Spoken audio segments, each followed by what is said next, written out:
நலாஸ் நாட்டு சர்க்கரை நலமுடன் வாழ நலாஸ் இந்தியாவிலேயே நாட்டு சர்க்கரைக்கு ISI முத்திரை மற்றும் அக்மார்க் அங்கீகாரம் பெற்ற ஒரே நிறுவனம். தொடர்புக்கு 9047045000. கிட்டத்தட்ட 256 கோடி வர்க்குங்க நம்ம சாங்ஷன் வாங்கியிருக்கோம். ரொம்ப சீரியஸ் இல்லைங்க. இது நாட்டில் இருக்கிற 140 கோடி மக்களோட உரிமைகள். இன்னைக்கு இருக்கிற மோடிஜி அவர்கள் அவர் என்ன பண்ணிருக்காருன்ட்டு அப்போசிஷன் லீடர், எங்களோட வருங்கால தலைவர், வருங்கால பிரைம் மினிஸ்டர் மதிப்புக்குரிய திரு ராகுல் காந்தி அவர்கள் வெட்ட வெளிச்சத்தோட, இன்க்ளூடிங் அப்போசிஷனில் இருக்கிற எம்பிஸ் கூட இன்னைக்கு ஐயோ இது மாதிரி நடந்திருக்கான்ற அளவுக்கு எனக்கு போட்டு காட்டிருக்காரு, வெளிச்சமாக காட்டிருக்காங்க. அது தேர்தல் கமிஷன் கொடுக்குறாங்கன்னா தேர்தல் கமிஷன் பார்க்குறவங்களுக்கு மறுக்கிறாங்க. டெய்லியும் மக்களோட பிரச்சனைன்ட்டு கிட்டத்தட்ட 300 எம்பிகள் பாராளுமன்றத்தில் குரல் கொடுத்தாலும் மோடிஜி கவர்மெண்ட் அவர்கள் அதில் செவிசாக்காமல் இதே நல்ல தருணன்ட்டு அவங்கவுங்க பில்லு அவங்க சைடில் பில்லுங்க பாஸ் பண்ணுறாங்க. இது ரொம்ப வரக்கத்தக்க ஒரு விஷயம். இப்போ ரீசெண்டாக நடந்து முடிந்த மகாராஷ்டிரா எலெக்ஷன் எடுத்துக்கலாம். மகாராஷ்டிரா எடுத்துக்கலாம்னா 4.5 வருஷம், ஆல்மோஸ்ட் 4.5 இயர்ஸ் எலெக்ஷன் முடிஞ்சு, 4.5 வருஷம் இருக்குது எலெக்ஷன் முடிஞ்சு. அந்த மகாராஷ்டிரா 4 வருஷத்தில் புதுசாக என்ரோல் ஆன பர்சன்ட் வெறும் 45 லட்சம்.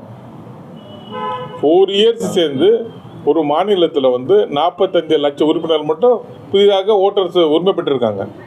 ஆனால் 6 மாதத்தில் 65 லட்சம் பேர் உரிமை பெற்றிருக்கான்ட்டு ரெக்கார்டு கொண்டு வந்திருக்காங்க.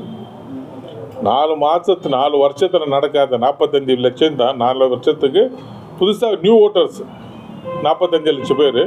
ஆனால் 6 மாதத்தில் 65 லட்சம் புதுசாக வந்திருக்காங்கன்னு சொல்லுங்கள். இது எப்படி சாத்தியக்கூறு? நீங்கள் யோசிச்சு பாருங்க. பார்லிமெண்ட்டில் பேசலன்னா பிரதமர் பார்லிமெண்ட்டுக்கு வரதில்லை.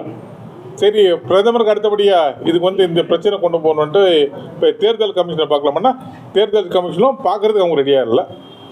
சரி, நாட்டு மக்களுக்காக தலைவர் ராகுல் காந்தி தலைமையில் அனைத்து இந்தியா கூட்டணி தலைவர்கள் பாராளுமன்றத்தில் தொடர்ந்து கிட்டத்தட்ட 15 நாள் குறுகள் நம்மளோட ப்ரொடெஸ்ட் பண்ணிருக்காங்க. அதையும் மீறி நடப்பணமாக போய் தேர்தல் கமிஷன் பார்க்கும்போது பூரமாக அரெஸ்ட் பண்ணாங்க. ஆக்சுவலி மோடிஜி கவர்மெண்ட் இந்த மாதிரி மோசமான கையாண்டுகளை பண்ணிருக்கான்னு சொல்லுன்றது இன்றைக்கி ஜனங்க முடிச்சுட்டாங்க சார். ஜனங்க தெரிஞ்சு போச்சு. இத்தனை ஒரு பெரிய மாயஞ்சு, ஒரு பெரிய ஸ்க்ரீன் இருந்துச்சு. அந்த ஸ்க்ரீனில் இன்றைக்கி வெட்டஜாலம் ஆகிடுச்சு. ஸோ நம்ம தமிழ்நாட்டை பொறுத்தவரைக்கும் மனமிகு நம்ம இந்தியா கூட்டணி தலைவர் மதிப்புக்குரிய அண்ணன் தளபதி அவர்கள் ரொம்ப தெளிவாக இருக்காங்க. இதெல்லாம் இந்த வேலைங்க நம்மகிட்ட நடக்குது ரொம்ப சாத்தியக்குரிய கம்மி. இருந்தாலும் கூட மீண்டும் முறை நம்ம மக்களுக்கு நம்ம வெளிப்புறம் கொடுத்துருக்கோம். இந்த நாட்டு பூரா ஒன்றுதான் நாங்கள் ஒரே ரேஷன் கார்டு கொடுக்குறாங்கன்னா ஏன் நம்ம நதி இருக்கிறதில்ல, காவிரி நதி, அது ஏன் நம்மளுக்கு உரிமை கொடுக்க மாட்டோம்? பக்கத்தில் இருக்கிற காவிரிகிட்ட நம்ம சண்டை போடுறோமே, கேரளாவில் நம்ம சண்டை போடுறோமே. இதெல்லாம் மோதியோட நம்மளை ஏமாத்துற மோதி மஸ்தானோட வேலைகள் அது.